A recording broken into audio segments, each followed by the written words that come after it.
Welcome, welcome, welcome. It is Wednesday. We are here, You Be the Judge. I'm Dr. Paul Dyer, and then my co-host is Marilyn Pierre, attorney at law, also running for the judge in Montgomery County. I know she's already announced because I already had the billboard on, so I can blab it all over the place, so that's great. And then we have Judge Claudia Barber. Thank you, everyone, for joining us on You Be the Judge. Every Wednesday at 6 p.m. here at this link, live on YouTube, Facebook, all those other social medias. You can also listen to it on iHeart and Apple Podcasts, where all you get your podcast stations. You go to Bridges Live, you click on, I think this is show 89 or something, or 90. I don't know. I've literally done 400 shows for iHeartRadio, so it just keeps tallying up the number. But that's how you're going to find it. If you just put in Bridges Live with You Be the Judge, you'll click on the most recent show in any of your links. So that's pretty cool. But today we have, we're going to watch something, says don't talk to the police. But before that, I have a new grandson. Congratulations. Wow. Born today. So, Yay. Yes. Woo. Congratulations. Thank you. That is number eight. Yes. So, how many kids again? That's 8 grandchildren. No, but how many children? 9. So, okay. So you need one. I know it was around that number. So yes. You need one more grandchild to match the number of children. Right, but just the top 4 are the ones having these kids. So, okay. Yeah, the bottom 4 hasn't even started yet, which is fine. Well, they're younger. They're taking their time. They're taking their time. They can do what they want. They can do that. But congratulations. His name is Ezekiel. And so welcome, Ezekiel, to this new world. Which, with everything we do, Marilyn and Claudia, and everyone who is an activist or activated, our children and new life and new birth doesn't give a sense of we need to rethink things. What we need to do is do better at what we're thinking. You know what I mean? So a lot of the times when we are activating or talking about issues, I'm always thinking about new life anyway. Because I'm not thinking about the life I have lived, but I'm thinking about the next day of tomorrow. Because the past is gone. So we have to do better for tomorrow.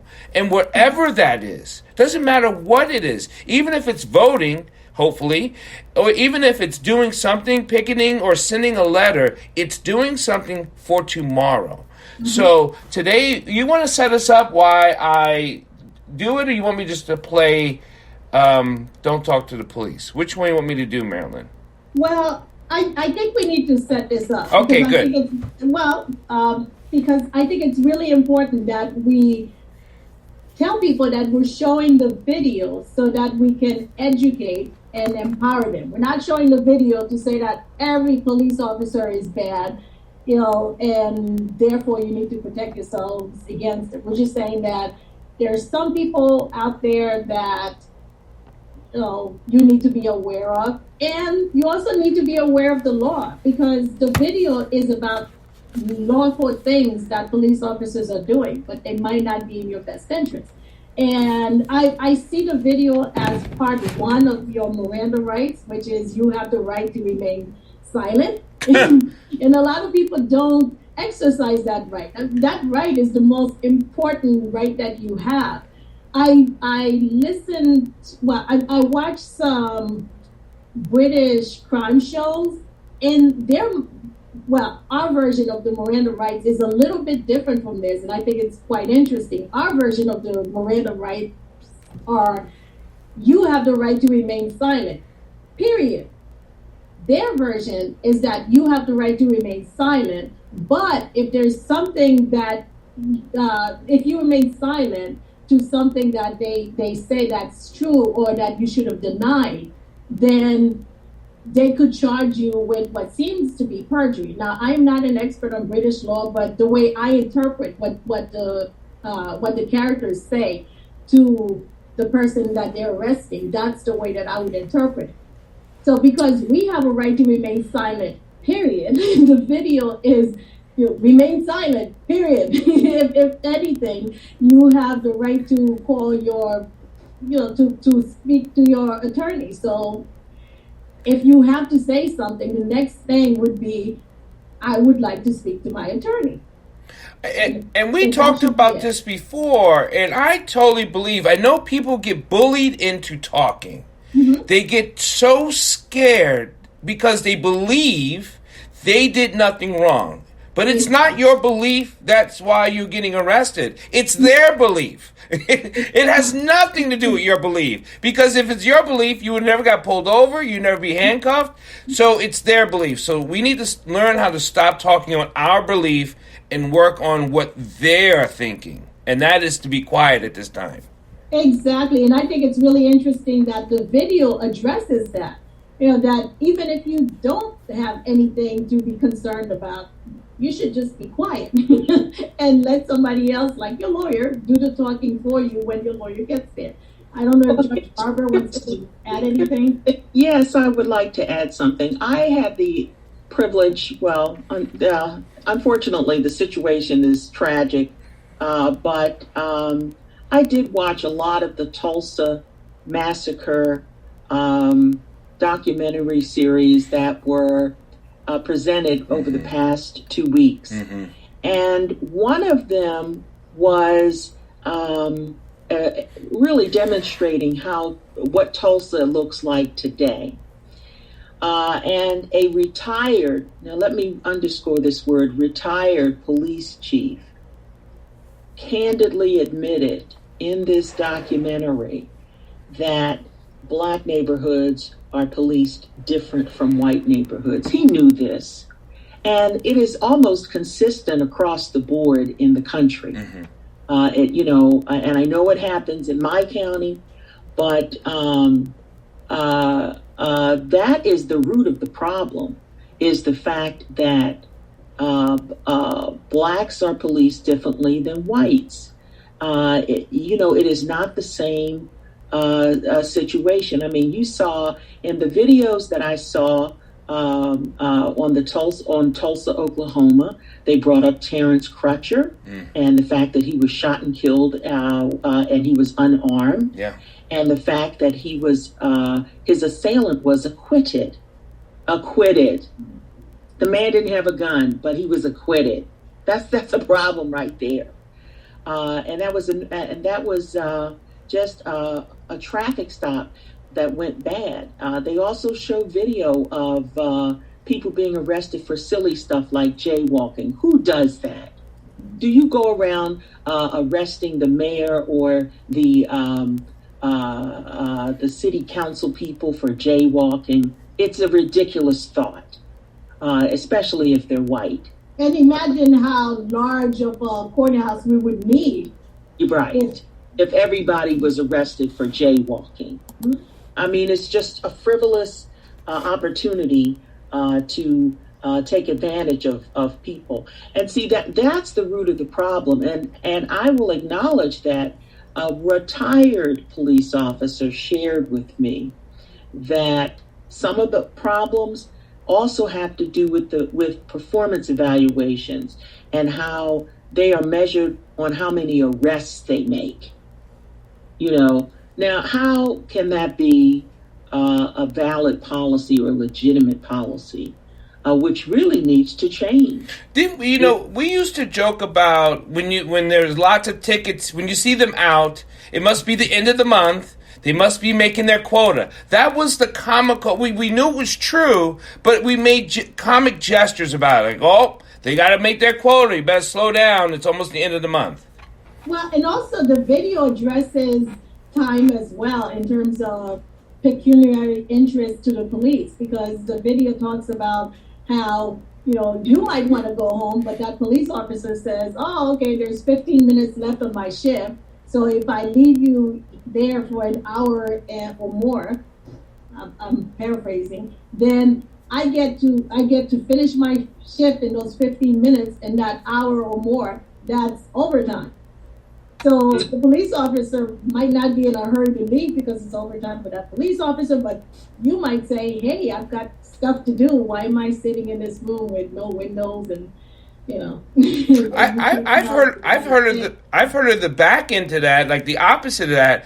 There are police who will let go of arrests because they don't want to stay late and fill out those reports. I've actually heard that too. They're like, I'm just going to let that go because I'm off in 15 minutes, and if I pull them over, it's going to take X amount, and I'm going to be running late. So there's all those things into it. It's like, so, yeah. Yeah, so these are... Video now? Oh, sorry, go ahead. These are really relevant issues that we should be aware of when we're trying to address community policing. And when we're trying to address equity in policing. There's no reason why there shouldn't be equity in policing and how you police one neighborhood versus the other. And to the extent that you're not, see, that's where things go wrong, go very wrong. Okay, so I am going to click this over, and we're going Yeah, I'm excited to get everyone's input on the video because I thought it was a really wonderful video. A taste of a typical law school classroom experience here today, and I thought I would take advantage of this opportunity to do something that's been on my mind for a while. Can to you stand up please and to adjust proudly the say, volume? God bless America, Yes. God bless the Bill of Rights, and thank God for the Fifth Amendment. I'm not ashamed to say I'm proud of the Fifth Amendment, and I'm proud to admit on camera and on the internet that I will never talk to any police officer under any circumstances, with all due respect, sir. I'm doing something really extraordinary here today, something you'll almost never see another law professor do as long as you live.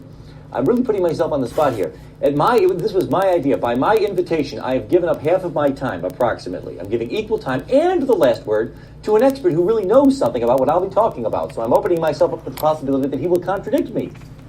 I was a criminal defense attorney when I was in private practice. So I want to make sure, in fairness to you, if I'm misleading you or giving you a slanted or one-sided presentation, you'll be able to get the last word from somebody else. I'm sure he'll have a lot to teach all of us, including myself. The Fifth Amendment to the United States Constitution provides, no person shall be compelled in any criminal case to be a witness against himself. And this unfortunate amendment has gotten a bad rap in recent times, much of it tragically and unnecessarily through, as you may have heard, the headlines.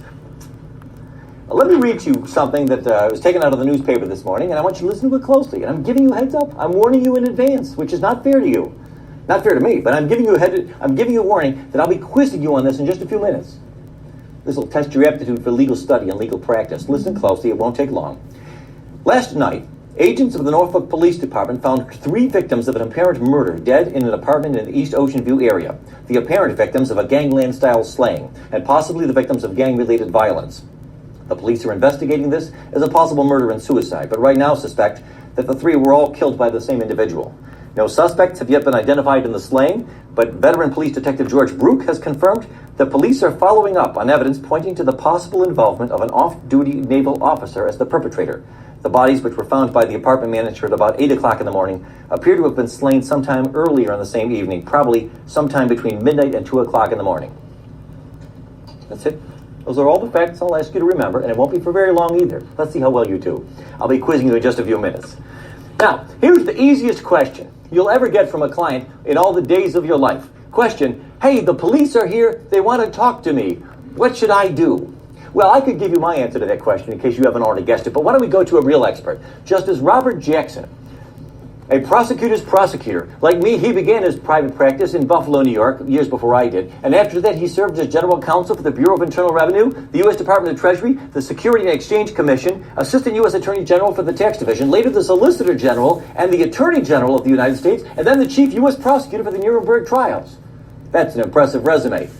Years later, when he was a justice on the Supreme Court, Justice Jackson stated, quote, any lawyer worth his salt, today we would say his or her, will tell the suspect, his client, in no uncertain terms to make no statement to the police under any circumstances. There's the title of my talk. I'm here to explain to you the surprising and somewhat counterintuitive and admittedly unlikely reasons why Justice Jackson was right. I'm reminded of this because I'm amazed, we're all amazed, by the frequency with which we see newspaper articles coming out all the time from people who really ought to know better, who say, well, I'll talk to the police. I mean, after all, I'm a senator. I'm O.J. Simpson. I'm an experienced, highly polished individual. I've got a lot of experience with public relations, even criminal defense attorneys. There was a local news story here in the Virginia Pilot just a couple of months ago about an experienced criminal defense lawyer who ended up getting convicted of criminal assault because he talked to the police. He was accused of having assaulted another attorney in the hallway. There were no other witnesses to this. A woman said that he grabbed her by the throat during an argument over a case. He denied it. At trial, it was his word against hers. He said, I did not even touch her.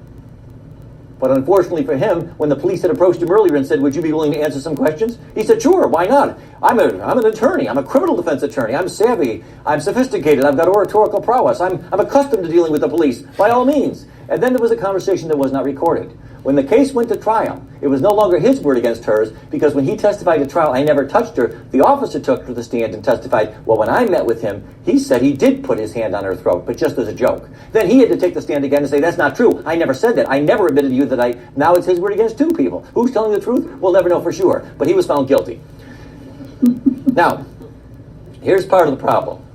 The heart of the problem, as Justice Dyer on the U.S. Supreme Court explained in 1998, is, quote, the complexity of modern federal criminal law codified in several thousand sections of the United States Code and the virtually infinite variety of factual circumstances that might trigger an investigation into a possible violation of the law make it difficult for anyone to know in advance just when a particular set of statements might later appear to a prosecutor to be relevant to some investigation. One expert on criminal law recently noted that estimates of the current size of the body of federal criminal law vary, although it has been reported that the Congressional Research Service can no longer even count the current number of federal crimes. That's right, even the federal government has lost count. These laws are scattered over all 50 pages of the U.S. Code, encompassing roughly 27,000 pages. Worse yet, these statutes often incorporate by reference to the provisions of administrative regulations. Estimates of how many such regulations exist are even less well settled, although the ABA thinks there may be nearly 10,000.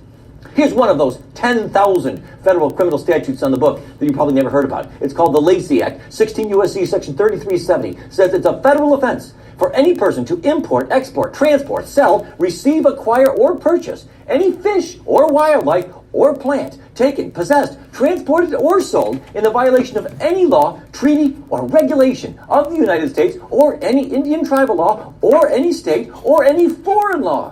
People have been convicted in federal court for violating this statute because they brought back a bony fish from Honduras, not knowing that Honduran law, not American, but Honduran law, forbade the possession of the bony fish. People have been convicted under this law because they were found in possession of what's called a short lobster, a lobster that's under a certain size. Some states forbid you from possessing a lobster if he's under a certain length. It doesn't matter if he's dead or alive. It doesn't matter if you killed it or if he died of natural causes. It doesn't even matter if you acted in self-defense. Did you know that? Did you know it can be a federal offense to be in possession of a lobster? Admit it. Raise your hand if you did not know that. There's the problem. And that's only one of 10,000 different ways. You know, the government gets pretty upset when people like me instructs the client, people like me and Justice Jackson, don't talk to the police, don't answer any questions. But you know, they can't have it both ways. You people, you've got 10,000 different ways of convicting us. Good for you, but you know, with the bitter comes to the sweet, with the good comes to the bad. That's 10,000 different ways my client might unknowingly implicate himself in some sort of a criminal transaction. One of the reasons I decided to give this talk, I recently received a phone call from a former student of mine, a Regional Law School graduate, who may be watching this online. We're putting it on the internet. And he told me, hey, I've been approached by the Internal Revenue Service. They want to ask me a couple of questions. They asked if I'd be willing to. But they say that I'm not a suspect. And I know in my heart I don't think I've done anything wrong in violation of the Internal Revenue Service provisions. Lord have mercy. There's no man on earth, there's no woman in this country who can honestly say with complete confidence, I know I have never violated any provision of the Internal Revenue Code. He said, but they say I'm not a suspect and I know I've done nothing wrong. It's okay if I talk to him? I said, no, you tell them you will not talk to them without immunity. I explained to him why that was true, and he never heard from them again. Okay, why you should never talk to the police. Let me just spell it out for you. Let me make it plain to all of you. These are the top 10 reasons. I don't want to actually really lie to you. I don't really have 10. I don't have time for 10, but I've got time for 8, and that'll be close enough. Number 1, and this really ought to be good enough. Contrary to what you laymen instinctively and naturally suppose, it cannot help. There is no way it can help you. Plenty of folks think that it can, and they're always wrong. You cannot talk your way out of getting arrested. Officer Brook, you've interviewed thousands of criminal suspects. Have you ever, how many times in your experience, have you approached someone, asked if you could ask him some questions because prior to the interview you had some evidence pointing to his possible guilt? And because of the extraordinary persuasiveness and eloquence with which he articulated his innocence, you said, oh, sorry, never mind. Bad call, my bad, I won't. And he talked you out of arresting him. You know the answer to that. Never. It never happens. I've often asked other criminal defense attorneys, in all of your experience, have you ever once had a case where you looked back in hindsight and said, thank God my client talked to the police? They laugh at me. They say, you've got to be kidding me. You cannot help you. You can't talk your way out of getting arrested. And contrary to what you might suppose if you never studied the rules of evidence, what you tell the police, even if it's exculpatory, cannot be used to help you at trial. Because it's what we call hearsay. Under the rules of evidence, specifically Rule 801 D2A, if you want to look it up, Everything you tell the police, as the saying goes, can and will be used against you, but it cannot be used for you. From time to time, I've known attorneys who tried to call to the stand a police officer and say, "Officer, would you tell the jury what my client told you, because what my client told him was actually good for my case? If you tried that at trial, the prosecutor will object that it's hearsay, and the judge will agree. The police will not be allowed, at your request, to tell the jury what your client told him, no matter how good it may be for your case. It cannot help." And that ought to be good enough reason. That ought to be reason enough to keep your mouth shut.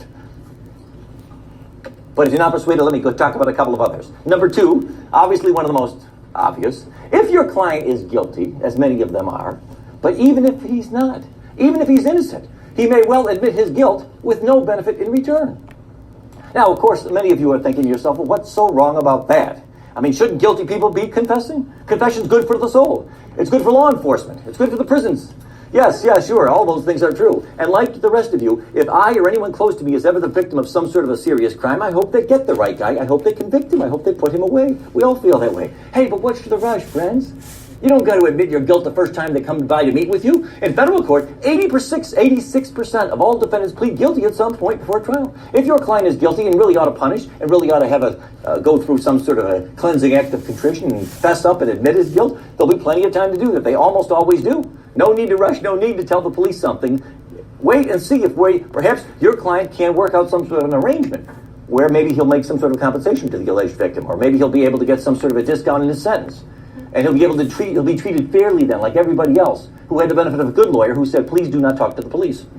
And don't forget, by the way, even if your client only admits to things that the police already knew, you might think, well, what harm can it do? He says he wants to talk to the police. All he wants to do is admit that he was there, but the cops know that he was there. All right, go ahead and tell them. Well, how can it hurt? It might hurt if the police officer becomes transferred to Minnesota, or deceased, or injured, or comatose, or cannot be located by the time of trial. The case will be dismissed if there's no confession. But if your client admits to things, that confession is freely admissible against him and can be a basis for getting him convicted all by himself. Senator Larry Craig can explain all of this to you. The Innocence Project of the United States has confirmed that in more than 25% of all the cases where an innocent man was convicted and then later released from prison after he was exonerated by DNA evidence, in more than a quarter of those cases, these innocent people we know to be innocent, made incriminating statements, delivered outright confessions, or pled guilty. How do they do that? He'll tell us all about it, I trust. Here's a couple of famous examples. You can just ask them. You don't have to take my word for it. There on the left was Eddie Joe Lloyd. He was convicted in 1984 of the murder of a 16-year-old girl in Detroit after he wrote to police with suggestions on how to solve various recent crimes. During several interviews, police fed details of the crime to Mr. Lloyd, who was mentally ill, and they lied to him and convinced this mentally ill man that by confessing, he might help them smoke out the real killer. He later signed a confession, gave a tape-recorded statement. The jury delivered it in less than 1 hour before convicting him on the basis of this confession. There was no other substantial evidence against him. The judge said, I'd hang you if I could, but the death penalty was not available in Michigan at the time. But after almost 2 decades in prison, he was released after DNA evidence proved that this man was innocent and had falsely confessed to a crime that he did not commit. On the right is Earl Washington, who was released from prison just a few years ago here in Virginia after spending 18 years behind bars after being committed of a rape and a murder that we now know he did not commit after having been exonerated by DNA evidence. But this man, Mr. Washington, who was in fact confirmed to be mentally retarded, was able to confess to several crimes at the request of the police, some of which we know he could not have committed. That's the problem. Some of you are thinking to yourself, well, none of this concerns me because I'm not guilty of anything and I never will be and I will never represent people who do. Okay.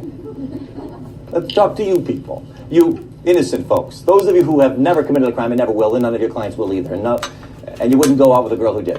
Fine. You better not talk to the police either. Okay? Because number 3, we'll put the guilty behind us. Forget about them. Let's talk about innocent people. Number 3, even if your client is innocent and he denies his guilt and almost entirely tells the truth, odds are good he will easily get carried away and tell some little lie or make some little mistake that will hang him.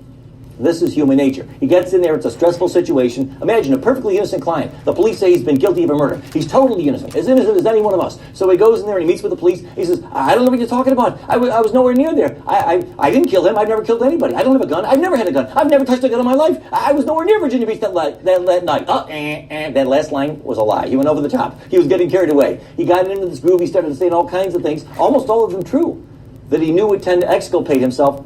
Then he got carried away and just said one thing that wasn't true, and unfortunately for him, they can prove that it wasn't true. He may be convicted on that basis alone. But let's say, well, that's not a problem. I'll tell my client only to tell the truth. I've met with him. I know he won't lie to the police. He won't make any mistakes. Okay, that's still no guarantee you won't be getting into trouble. Because even if your client is innocent and only tells the truth and doesn't say anything that is false. Now, already, mind you, we're pretty well nigh into fantasy land. The odds of anybody being able to pull this off are really quite slim, no matter how innocent they may be. But just the same, let's pretend. Let's assume he gives the police nothing but the truth, and he is totally innocent. He will always give the police some information that can be used to help convict him. Always. For example, suppose you tell this to the police. Here's what your client tells to the police in his denial of guilt. I don't know what you're talking about. I didn't kill Jones. I don't know who did. I wasn't anywhere near that place. I don't have a gun. I've never owned a gun in my life. I don't even know how to use a gun. Yeah, sure, I never liked the guy, but who did? I wouldn't kill him. I've never hurt anybody in my life, and I would never do such a thing. Let's suppose every word of that is true. 100% of it is true. What will the jury hear at trial?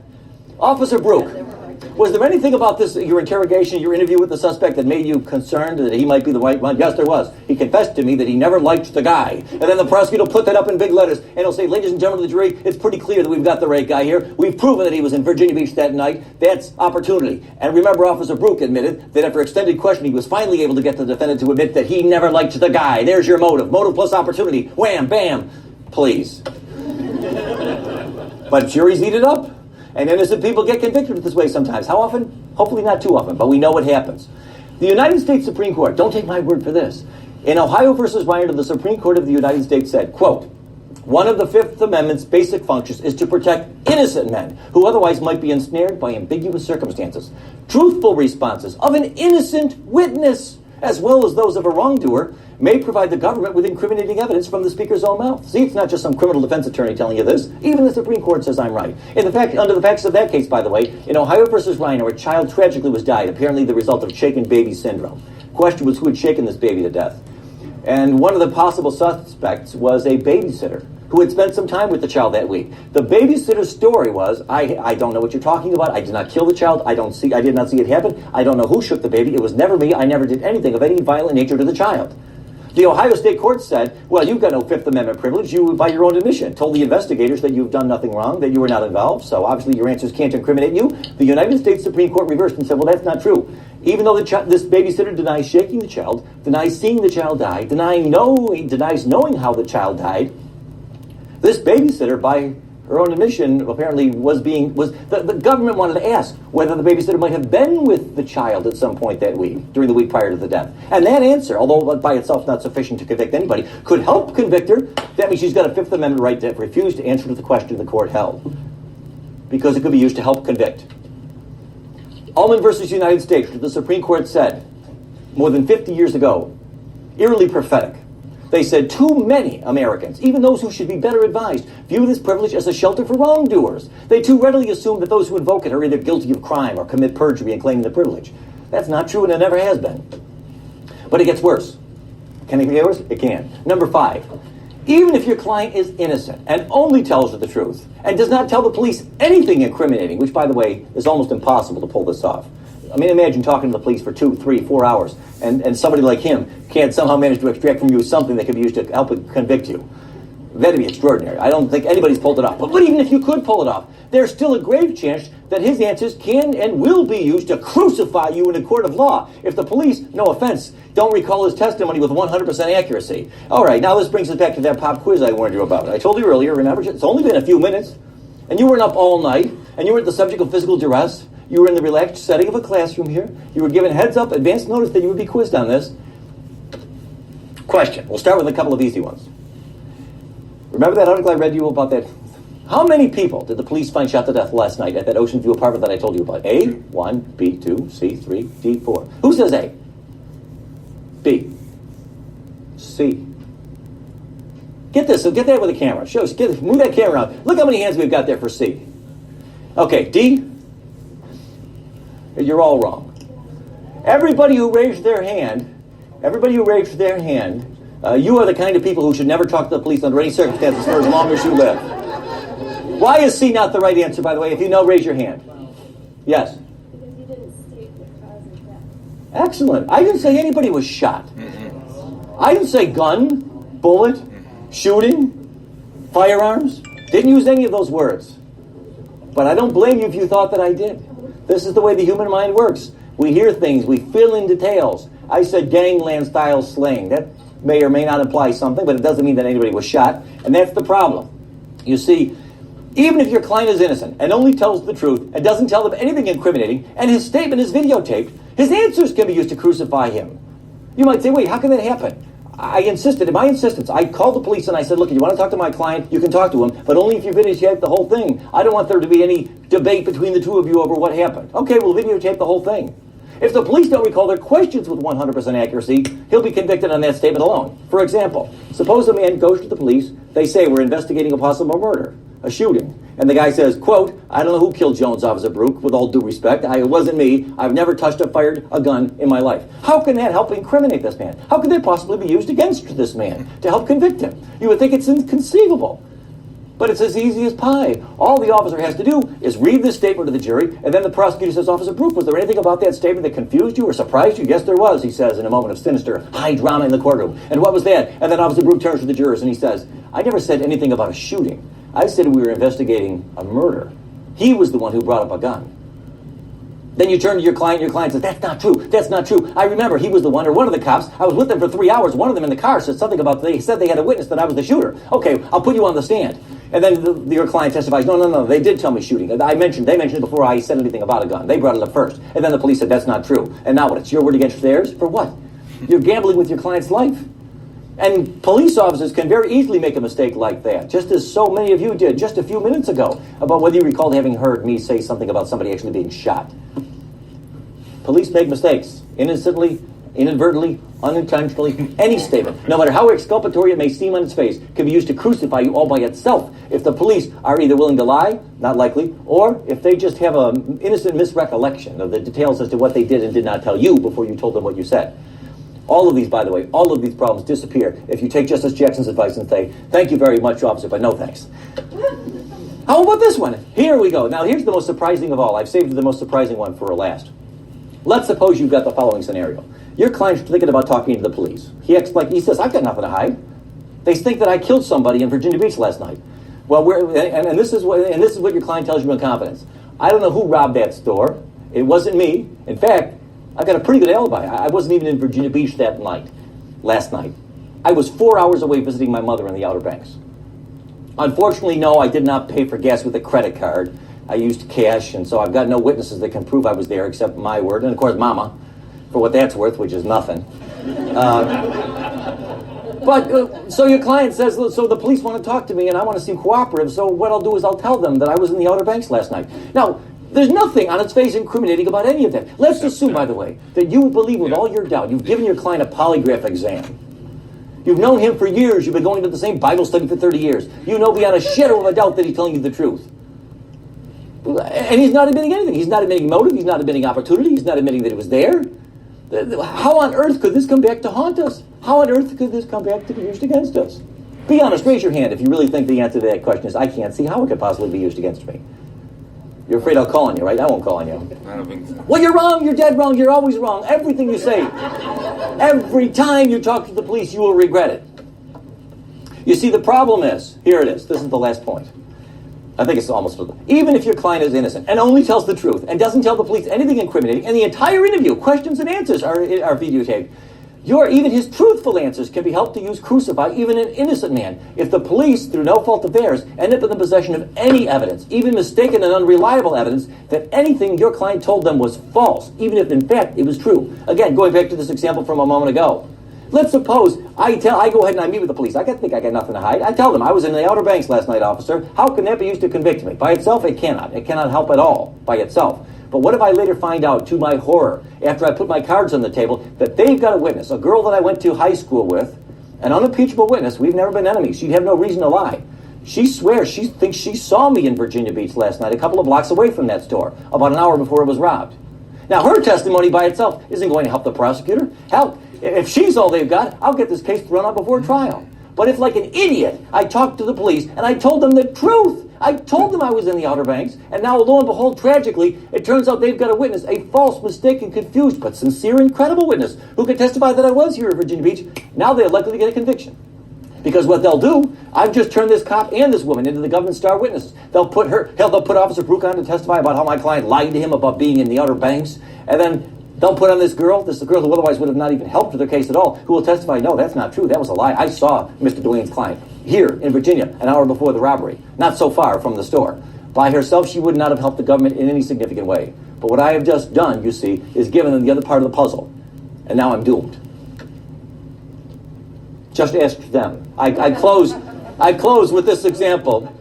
Here we have a couple of recent celebrity examples of why it is that even people who admit nothing always end up denying it.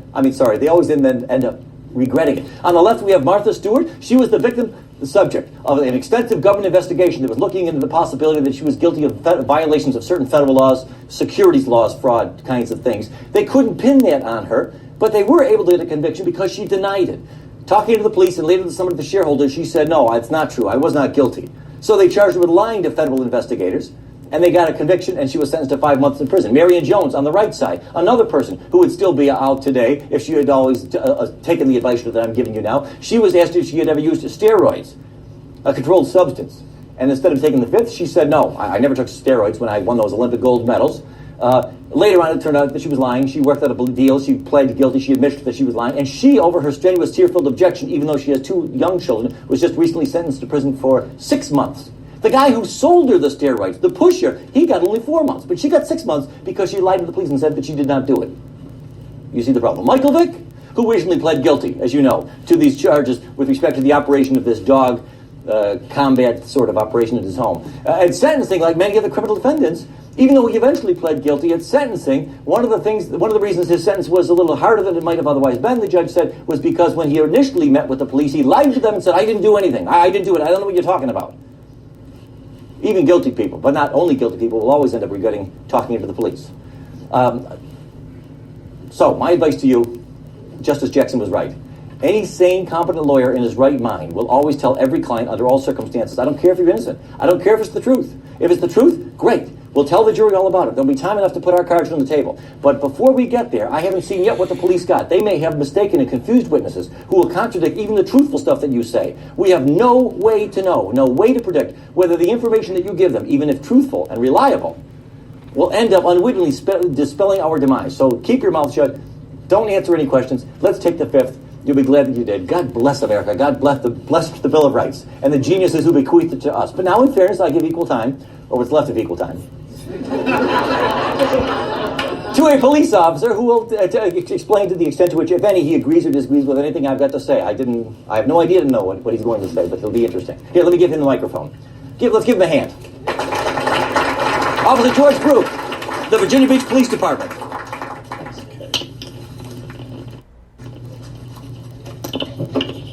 I cannot talk that fast. Not even interviewing. I'm going to take the podium here, Professor. Because I took notes on some of the things you said. And everything he said was true. Okay? And it was right, and it was correct. And I'm just going to give you a few ideas. I'm going to tell you a few examples. But first, I'm going to give you a little information. As was said earlier, I've interviewed thousands of people. I've interviewed people with foreign police departments. When I was in the Navy, I was in law enforcement, and I was a criminal investigator. Thank God we're in the United States, because most interviews in Italy, Spain, and so forth start out physically. Okay? There's no police abuse over there. They can do pretty much what they want. Anytime they want, anyhow they want. So just be aware of that and be thankful for you. Biggest question I was asked when I am a 3L, and there's some of my classmates in here.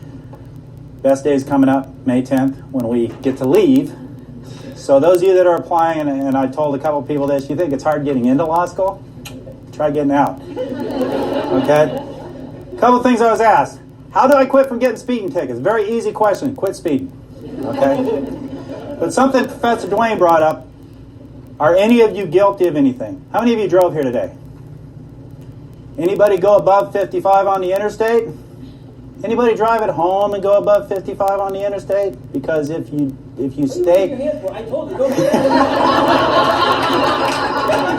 I know. I remember.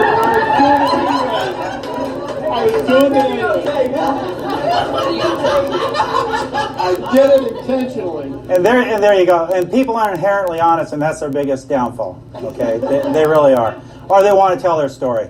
And if you drive 55 on the interstate where it's 55, the only thing you're going to do is meet the person behind you because they're going to rear end you and you're going to get run over. Okay, so that's a fact. But everybody does something that they can get in trouble for. I can follow as a police officer when I was in uniform. I could follow a car however long I needed to, and eventually they're going to do something illegal, and I can pull them over, and justifiably illegal to pull them over with. So just be aware of that. Don't think you're so innocent in such a thing.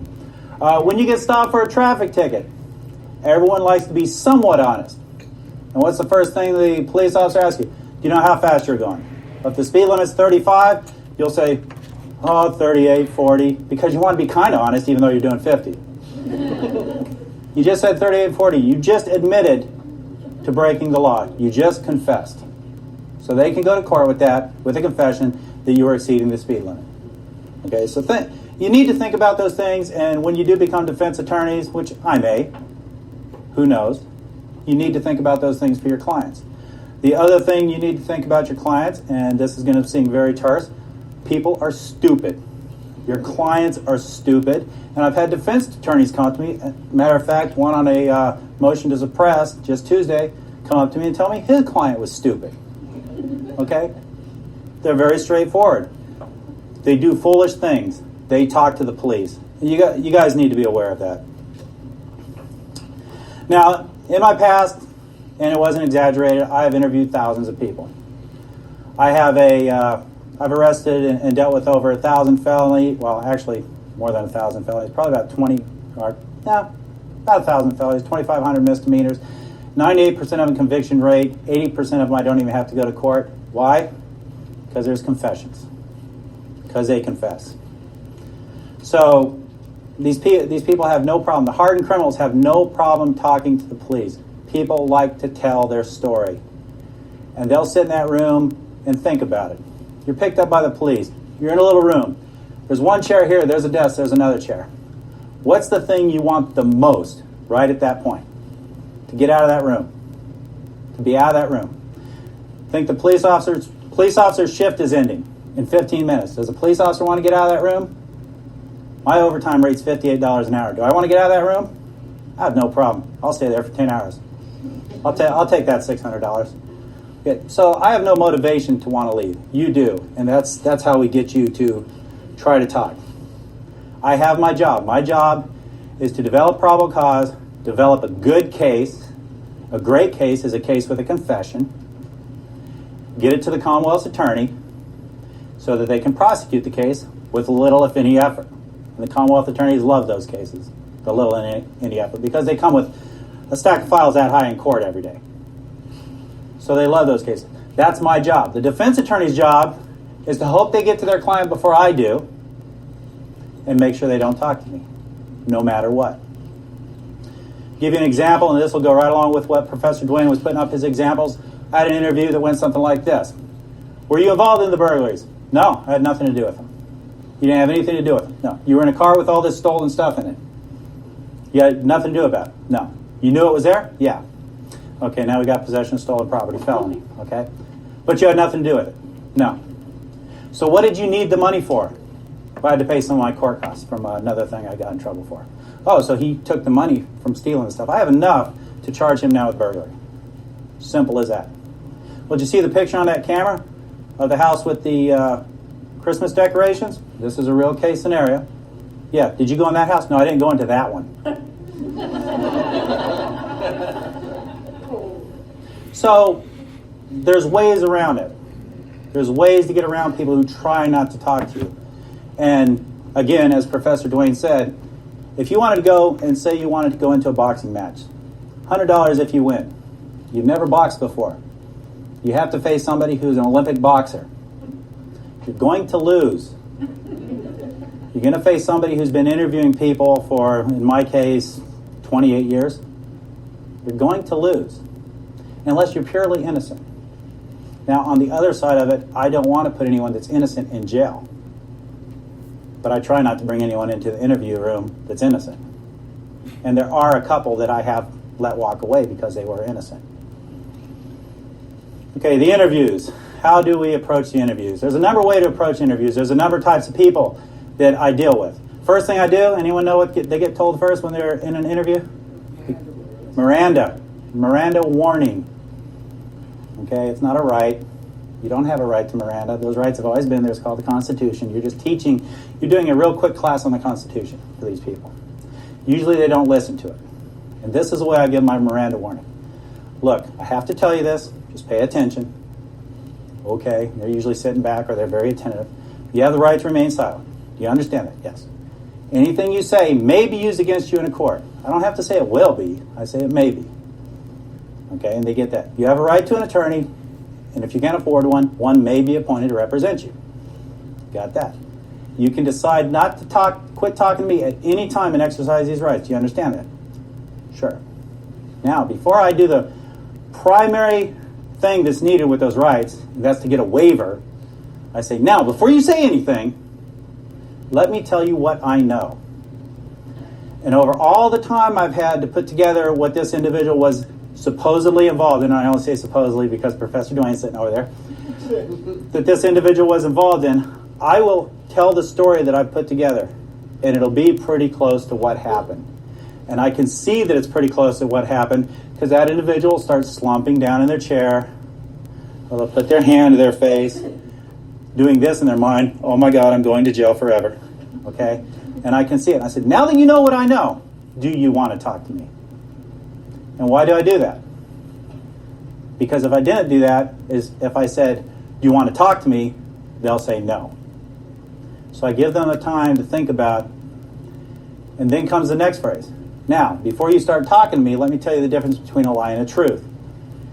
If you lie to me, and I get before the judge, and I tell the judge that you were dishonest with me, that's just not going to make him happy. But if I get before the judge and tell him you're honest, straightforward, willing to take responsibility for your actions, that is going to help you. That's not a lie, though. That is true in Virginia Beach courts. It will help them. You know, they may not get 5 years, they may get 3 years. They're still going to prison, or they're still going to have a felony, but it will help them. And then I have to determine what kind of person I have. And there's two types. There's the one, like I mentioned to you earlier, where I have to talk to them about different things, get into their own skin, as the word is, and try and get them to talk to me and discuss things. I had a sexual assault case. I had to talk to the guy how hot the woman was, and I understand where he was coming from. And when I said that, we were buds. And he started talking to me. And he's still sitting in prison. Okay? So you've got to get in there and you've got to go places. The other side is, I can't try and act like that individual acts. Okay? I can't try and act like what we call lovingly a hood rat. I can't try and act and talk like him. Because I'm an older white guy. We don't talk like that, and that would be an insult. And you can't insult people. It doesn't matter who they are. It doesn't matter where they grew up. It doesn't matter where they're from. You can't insult people like that. You have to be yourself. So you have to get into their mindset and the way they're thinking and have a discussion with them. The other type of person is the one that likes to tell a story. This young man, great man. I love him to death. He didn't go to jail because I went to bat for him, because I felt sorry for him. He was a newlywed. He was having money problems. Former Marine.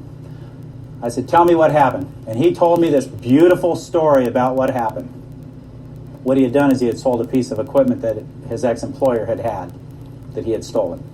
He told me the beautiful story of what happened about him finding it on the side of the road and all that kind of stuff. And I didn't even question about him. After he finished his whole story, very unplausible but very beautiful story, I sat there and listened to it for 15 minutes. I looked at him and I said, you stole the stuff from your boss, didn't you? Yes, sir, I did. I had nothing. I really had nothing except the fact that he had sold it. So there's those types of people.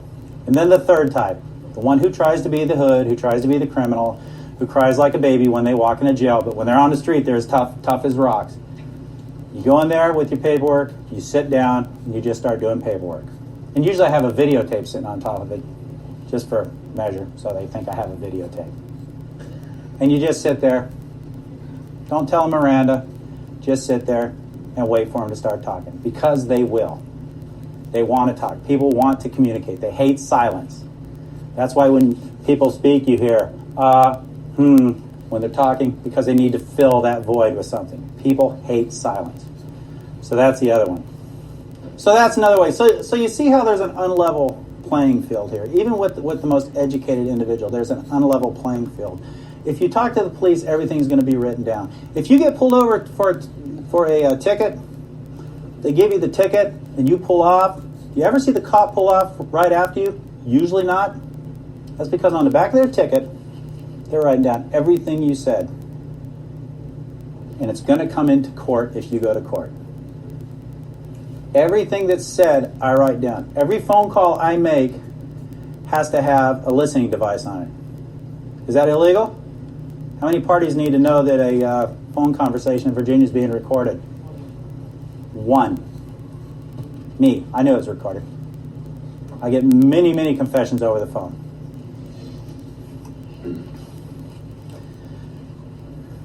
Okay, back to the people. Yes, they're stupid. Okay, people are stupid. I had a young man who told me straight up, I'm going to college. I'm going to law school. I'm too smart. You'll never find out what happened. Okay. He was going to Tidewater Community College. The law school of, I suppose. Tidewater Community College. He was the partner to the one who I told you the interview about just a little while ago where I would ask him what he needed the money for. He was his partner. And he was very smart. So he thought. He thought he was a very intelligent individual. Ended up arresting him 5 times out of his house. His mother hated me. She liked me the first time. She apologized. She didn't really like me much the second time. It got to the point where she really hated me after that. He's doing 8 years upstate. He's very smart because he decided to tell me how smart he was. And in telling me how smart he was, he let it slip that he doesn't sell stolen stuff to pawn shops. He sells it to flea markets because they do not have to report to the state. I know how to drive to a flea market just as good as anyone else and go look for stuff that I'm looking for.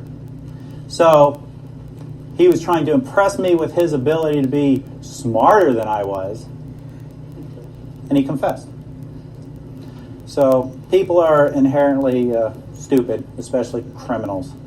Now, and don't get me wrong, there are some very intelligent criminals out there, and most of them work in really big office buildings and wear suits. Yep, she went to jail. Is she hurting? No. But there are some very intelligent street criminals out there as well that get other people to do their bidding and so forth and so on, and people are afraid to turn on them. But there are some very foolish people. Just a couple other things. I do a thing usually with younger people, usually between the age of, I try not to deal too much with juveniles, but between the age of 16 and 25, is once they've talked to me. Now, let's back up a little bit. You don't need a recording in court for a statement. As Professor Dwayne said, it's his word against my word if he was a defendant. Number one, and this is the way it works, and this is the way the real world works, in case you guys haven't been out there, that's outside the windows out there. The jury looks at a defendant sitting next to a defense attorney. That's strike one, because the jury is already looking at that as that being someone who did something that put them in that chair. Number two, they get a uniformed police officer up there. They get someone wearing a suit as a detective up there that is a professional witness. That's strike two. So now they have a professional witness against them. And then if they've confessed and that professional witness is going to sit there and read from his or her notes, the confession, that's strike three. Go get your orange jumpsuit. Do not pass go. Do not collect $200. So they have all those strikes against them. And I know you're innocent till proven guilty, but it's a jury of your peers. And the perception is if you're sitting next to a defense attorney, you have to prove you're innocent. And that's just the perception of a lot of the jury. No matter how many jury instructions they get, they still perceive that person is a hoodlum, is a criminal. And no matter how hard some defense attorneys try to put their clients in suits and have them sit up at the table, if the trial's a long trial, they fall back to their old ways and they start acting and speaking in a way that's not very good for their case. So saying that, you don't have to have a recording. My suppression hearing, a statement was trying to be suppressed because when I record a confession or an interview, because we don't do interrogations, the police. We do not do interrogations.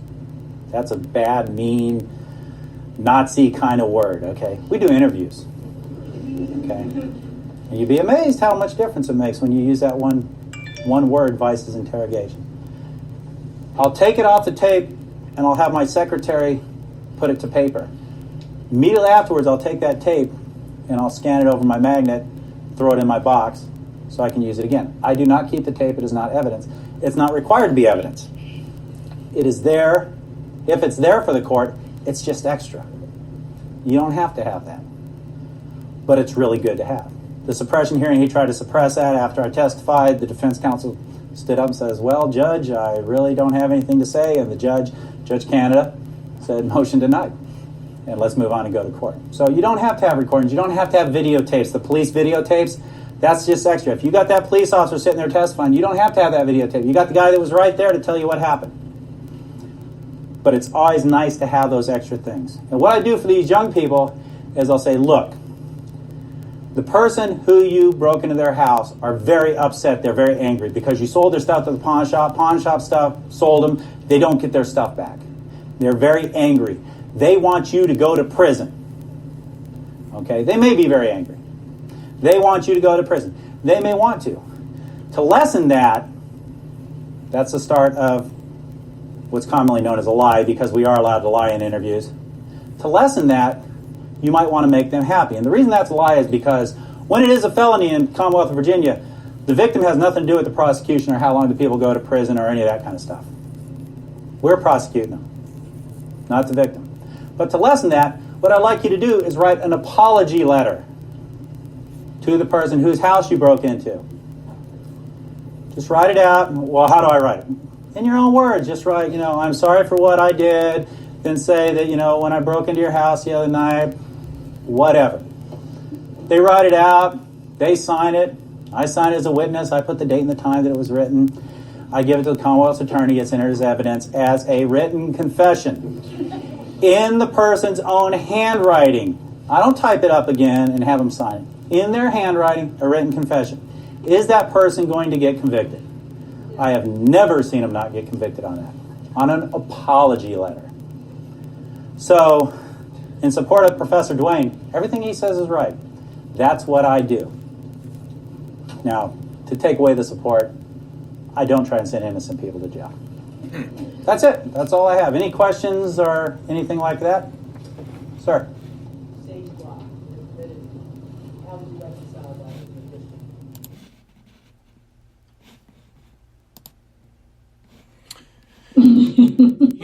That could just be something that we share that with every child that's in third grade. I mean, it's so highly upsetting that we are always on the wrong side of right. Well, the interesting thing was that all that was legal. Yes. I mean, everything that they talked about was legal. And so it's like we said before, it's not that you shouldn't talk to the police, but you should also say to yourself, okay, I have the right to protect myself. I have the right to exercise my Fifth Amendment right, against self-incrimination. And even if you haven't done anything wrong, like both of those speakers talked about, you might get yourself in trouble. I have a little bit of a different take. I would venture to say that presentation was for mainly a white audience. Because the documentary series that I saw was a cop walking up to a black male, stopping them on frivolous matters. And yes, they want answers to questions. And if they did not get answers to questions, they would go overboard with arrest or find a reason to arrest someone. And just like actually that police officer said, if I keep trailing you, long enough, I can find a reason to arrest you. Yeah. Or I can find a reason to stop you. Mm-hmm. And that's very, very important because when they find a reason to stop you, that's when they get into I think I smell something inside the car, even though they don't smell anything inside the car. It's your word against theirs. So how are you going to get around not responding to that? How are you going to, and sometimes, in fact, there was one radio excerpt of a black man that was stopped by a Virginia cop or law enforcement officer, and he refused to answer any questions because he said, "Am I under arrest?" And the cop would not give him a straight answer that he was not under arrest. And he eventually was arrested and released and then sued. But, the whole getting arrested is a big deal. People lose their jobs off of that. People lose time from work to fight mess like that. And people are majorly inconvenienced. Sometimes when their jobs are they're already in a tenuous position. They don't have time to take annual leave for frivolous things. So this is deeper than making a presentation and recommending to people to not say anything to cops. I'm not sure I would even agree with that. If a cop stops you and he says, driver's license and registration, I would give him my driver's license and registration. But a lot of them go beyond that. They ask questions. What are you doing in this neighborhood? Why are you here? Those are the last questions I was asked by a cop who stopped me in the city of Annapolis. So my thought is that that's a very precarious situation, but I certainly wouldn't recommend that people not answer civil questions that are asked. Don't volunteer information. But cops, when they stop you, they can easily turn a situation into you the one having the attitude. Yep. And here's the other question I have. What if you're just a passenger? And I know this becomes this is very contentious. They ask you for your license. Now, I know you don't have to give it to them because you're not driving. Right? They say, well, do you have any ID? You don't have to have ID. You're not driving. Or do you? Right. And actually, that situation actually occurred in a Maryland county less than about a year ago. And it was brought to the NAACP's attention because you're a passenger. Why would you answer questions? This is a traffic stop. Right. So I don't see how they can justify and say that turned into arrest. They have more explaining to do to explain how that turns into a lawful arrest. Judge, this is Mitchell. Can I say something? Yes. Oh, okay. So I was in my house. Police came without a warrant and wanted to see my ID and went inside my house. In my house without a warrant. In Montgomery County. Understand. That's out of bounds. Yeah, I think part of the discussion is that, yes, sometimes you cannot say no to the police, but I think the discussion is how often people say yes to the police when they don't have to. And I definitely agree with you, Judge Barber. Different neighborhoods, different people get policed differently. I am going to attach a copy of what the ACLU is giving out to people for them to put in their cars so that if they get stopped over, you give that piece of paper to the police with your driver's license and your insurance information. And and that's it. You don't have to say a word after that. And I think that's why watching a video like that is so important, because people think that, hey, the police are asking me the questions. I don't have anything to hide. Let me just speak with them. And it's very informative that a police officer as well as a law professor, are both saying you should exercise your right to remain silent more often. Well, we know we can go on and talk about this. We have next week, next Wednesday. And thank you, everyone, for your prayers. I saw the comments, so I just want to mention that about my new grandson. And these things are important because I have a new grandson and I have other grandchildren and grandsons who being stopped as a black male in America is a death sentence, and we know that, and we know that we're trying to live on the other side of a traffic stop or just being stopped and questioned. So this was very helpful. I hope everyone gets something out of it. I hope we'll have more of a conversation next week about it and have more time.